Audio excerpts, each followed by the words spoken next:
भारतीय शेयर बाजारों में बुधवार यानी आज 14 सितंबर को शुरुआती कारोबार के दौरान गिरावट हुई। इस दौरान बॉम्बे स्टॉक एक्सचेंज का 30 शेयरों वाला बेंचमार्क इंडेक्स सेंसेक्स करीब 560 अंक छूट गया।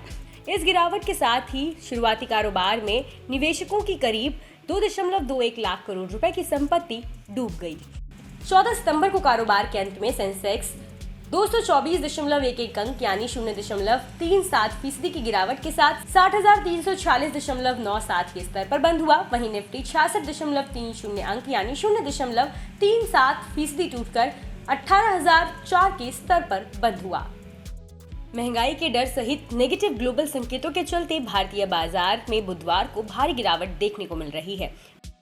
सुबह आईटी, फाइनेंशियल, ऑटो और रियल्टी इंडेक्सेस में 1 से 3% तक की गिरावट के साथ सभी सेक्टर लाल निशान में कारोबार कर रहे थे।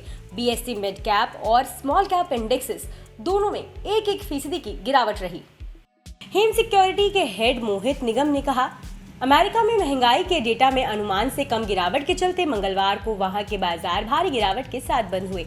अमेरिका में महंगाई के आंकड़ों के चलते एशियाई बाजार लाल निशान में कारोबार कर रहा है, क्योंकि ब्याज दरों में बढ़ोतरी की आशंकाएं और मजबूत हो गई हैं। उन्होंने कहा कि निफ्टी के लिए 18,000 पर अहम रेजिस्टेंस है और नीचे की तरफ 17,500 पर मजबूत सपोर्ट है। चलिए अब आपको बताते हैं वो बातें जिनकी वजह से आज बाजार में गिरावट देखने को मिली। अमेरिका में महंगाई। अमेरिका में कंज्यूमर प्राइसेस में अप्रत्याशित रूप से बढ़ोतरी दर्ज की गई और रेंट, हेल्थ केयर की कॉस्ट में बढ़ोतरी के बीच महंगाई बढ़ी।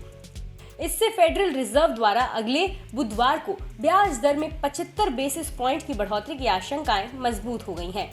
अमेरिका लेबर डिपार्टमेंट ने बताया, कंज्यूमर प्राइस इंडेक्स आधारित महंगाई जुलाई के मुकाबले अगस्त में 0.1% बढ़ी। महंगाई के आंकड़ों पर अधिकतर अर्थशास्त्रियों ने निराशा जताई है, क्योंकि उन्होंने अगस्त में इसके 8.1% पर रहने का अनुमान जताया था।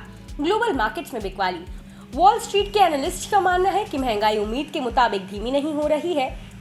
डाउ जोनस इंडस्ट्रियल एवरेज 3.94%, S&P 500 4.32% और नेस्डैक कंपोजिट 5.16% कमजोर हो गया। एशियाई बाजारों की बात करें तो निकेई और हैंग सेंग में 2%, वहीं कॉस्पी और शंघाई में 1% की गिरावट बनी हुई है। और सख्त हो सकता है फेड। मंगलवार को महंगाई के डेटा आने के बाद फेडरल रिजर्व उम्मीद से ज्यादा बोरोइंग कॉस्ट बढ़ा सकता है। माना जा रहा है कि अमेरिका का केंद्रीय बैंक का जोर महंगाई को थामने पर रहेगा। इससे आगे इकोनॉमी को झटका लगने की आशंका है। महंगाई बढ़ने से फेड के लिए महंगाई और जॉब के मोर्चे पर और मुश्किलें हो सकती हैं। तेल हुआ महंगा। 14 सितंबर को शुरुआती कारोबार में तेल की कीमतों में मजबूती देखने को मिली। दरअसल अमेरिका की चिंताओं को कम करने के लिए ओपेक वैश्विक स्तर पर ईंधन की मांग को बढ़ाने के पूर्व अनुमानों पर टिका हुआ है। मंगलवार यानी 13 सितंबर को 0.9% टूटने के बाद ब्रेंट क्रूड फ्यूचर 3 सेंट बढ़कर $93.20 के स्तर पर कारोबार कर रहा है। वहीं US West Texas intermediate crude 0.1% बढ़कर $87.41 पर है। सभी सेक्टरों में गिरावट। सभी सेक्टोरल इंडेक्सेस लाल निशान में बने हुए हैं। आईटी इंडेक्स में सबसे ज्यादा 3% से ज्यादा की गिरावट देखने को मिली।